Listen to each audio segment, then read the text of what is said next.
Next we have Alyssa, who is taken the other microphone. So, all right, round of applause and encouragement for Alyssa. Just stand as close as you can, and you should be able to take it off. Yeah, you can take it off if you want, and then you can click with the slide clicker. What? Forward and backward. Forward, backward. Is it possible to take the text off? That I can't do, but I did solve the dinging. Hello, everybody. Good morning. My name is Alyssa. I'm a legal studies major here. My presentation today is who controls immigration in the United States, specifically federal supremacy and the limits of state power. This, of course, we have all know and seen this in the news a lot lately. It has definitely become a topic of debate, specifically what the state can and cannot do in regards to regulating immigration. So my goal of this was kind of break down the legal framework behind that to give you a better understanding. My research question was ultimately, to what extent can states regulate immigration without conflicting with federal law under the Supremacy Clause? So in other words, where is the line between state power and federal power when it comes to immigration enforcement? So to really understand that, there are a few key concepts you need a little bit of prior knowledge regarding. Firstly, what is the Supremacy Clause? Listed up here is the language from the Constitution. If you want to read through that a little bit, it's basically just saying that the Constitution and federal law is the supreme law of the land. It also states that judges in every state are bound by federal law and the Constitution, and they have a duty to uphold that. That leads us to federal preemption. This is just the idea that federal law can override or limit state laws. So federal preemption can be broken down in three separate categories. You have express preemption, field preemption, and conflict preemption. Express preemption is when Congress clearly states in a law that federal law overrides state law. Field preemption is applicable when the federal government already regulates a particular area and there's not room for the state to come in and create their own laws. Conflict preemption is going to be applicable when state law actually conflicts with existing federal law, and either it's impossible to follow both laws or the state law conflicts with goals of the federal government. So ultimately, where does the federal government get the power to control immigration? This comes from the Constitution. However, it is not explicitly stated in the Constitution that the federal government has this power. It's instead interpreted through a number of clauses. You can kind of read through it a little bit if you'd like. The Naturalization Clause, Commerce Clause, Foreign Affairs. I'm primarily focusing on the Supremacy Clause that gives the federal government this power, saying that federal immigration law overrides state immigration law.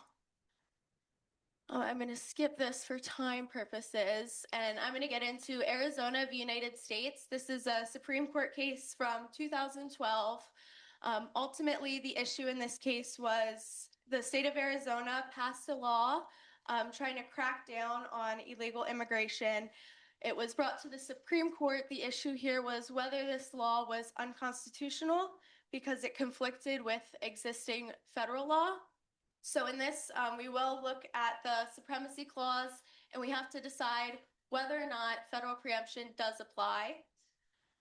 So in this case, as we have decided, the federal government does already extensively regulate immigration. So there really wasn't a place for Arizona to come in and implicate its own rules. This is a great example of field preemption. In addition to this, there were some provisions within that law passed by Arizona that directly conflicted with existing state laws, like arresting individuals or creating additional penalties.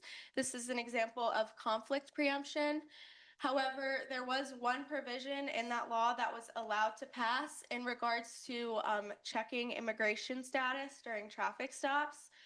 This law was allowed to pass under the idea that they were still not in violation of any constitutional rights in doing so. So ultimately, Arizona v. United States deemed that this law passed was in fact unconstitutional, that it had been already preempted by existing federal law. This reinforces the idea that immigration is a federal responsibility. It's controlled by the federal government, and states do have a limited authority in stepping in and creating their own regulations. Another important case in this regard is going to be DeCanis v. Bica. This one asks, can states regulate employment of undocumented workers? Ultimately, the court decided in this case that the law could stand because it was not preempted by federal law. So this case goes to say that even though states do have some limitations, their power is not eliminated. They still have some sort of power in that regard. The last case that I looked into was Plyer v. Doe. I found this one to be particularly interesting. Basically, Texas made an attempt to deny public education to undocumented children. Ultimately, the Supreme Court struck this down as a violation of the Equal Protections Clause. So this again further demonstrates that there are limits on state power in regards to immigration.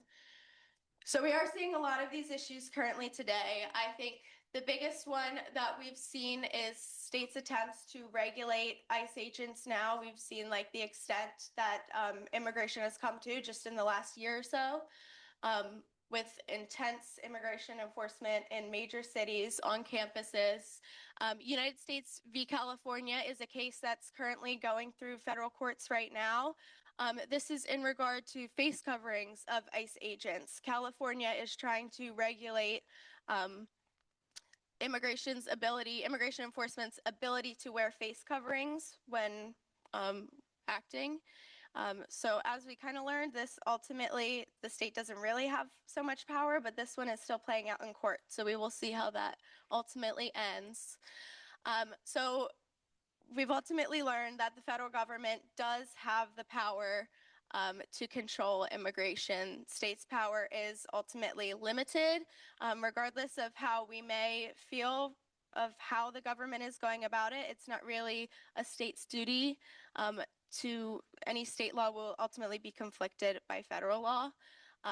Ultimately, the Supremacy Clause does give this power to the federal government, so they have the right to act. So in conclusion, immigration is mainly a federal responsibility. States cannot pass laws that interfere with existing state laws. And then the Supreme Court ultimately reinforces the idea of federal supremacy. And that is all.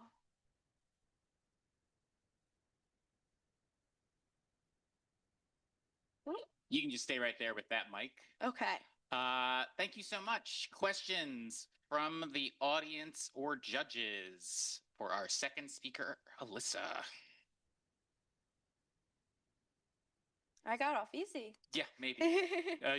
If no one asks one, I always ask them. So no one will ever get no question because I, as a librarian, am interested in everything. Yeah, thank you. Very interesting presentation. Okay, a very interesting presentation. I guess I am completely ignorant in these terms and things, and I was just wondering, so even though it's probably somewhat out of your research, how does it fare with other state regulations, like, let's say, the environment? So that probably is outside my level of research. I don't know that I really dug into that very much in regards to the environment. I'm not totally sure who's got power in regards to the environment, but that's definitely an idea I could look into. But I don't know that that really came up in my research. Certainly probably did not, but I was just curious because you know certainly more than I do about I'm interested to know. That's a good question that I will have to continue to think about. Shocking question from the environmental science professor there. Who would have ever imagined such a thing? And I think, is that you saying you want to ask one? Go for it.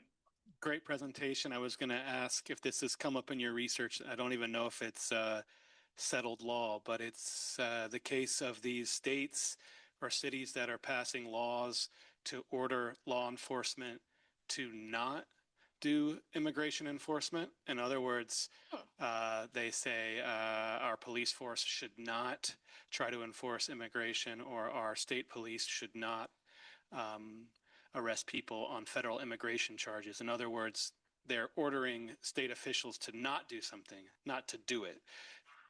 Who is ordering?